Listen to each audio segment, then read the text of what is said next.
Ce sont des travaux de plusieurs semaines qui s'amorcent au quai McPherson de Magog, travaux d'inspection du bateau Le Grand Cru qui vont se poursuivre jusqu'à ce que le lac Memphremagog gèle et qui pourrait être complété éventuellement au printemps au besoin. Ce qu'on voit, c'est un bâtard-d'eau, un des deux bâtards-d'eau qui ont été construits sur mesure pour Le Grand Cru. Donc, c'est utilisé pour mettre à sec la coque du bateau.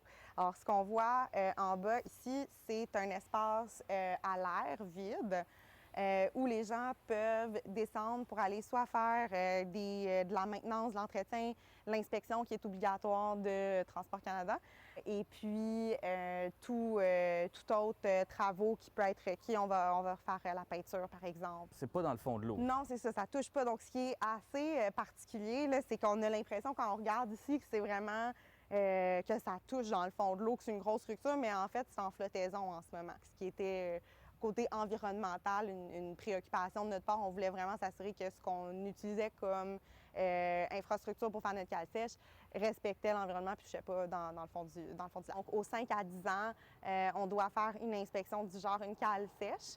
Ce qui est particulier dans notre cas, c'est qu'on n'a pas d'infrastructure de cale sèche qui existe sur le lac Memphremagog. Il n'y a jamais eu de bâtards d'eau qui ont été utilisés pour réaliser une cale sèche pour un bateau. C'est quelque chose qui existe, mais plus pour des ponts. Donc, et dans notre cas, on ajoute le fait que les bâtards d'eau sont flottants. Donc, contrairement à une possibilité, par exemple, de venir installer quelque chose qui touche dans le fond du lac et qui met à sec le bateau de cette façon-là, dans notre cas, c'est vraiment des bâtards d'eau qui sont en aluminium, qui sont flottants. On aurait pu utiliser une méthode plus simple qui utilisait, par exemple, le fond du lac, mais à ce moment-là, côté environnemental, c'est vraiment pas bon. Donc, on est allé vers une méthode qui ne touche pas au fond du lac. C'est un investissement de près d'1 million de dollars pour l'entreprise Escapade Memphremagog qui pourra cependant réutiliser ces installations pour les prochaines décennies. Au fil des années, lorsqu'on aura d'autres inspections à faire, des travaux à faire, même si on veut faire des améliorations au niveau du bateau, ça va être une installation qui va nous aider énormément dans les années à venir.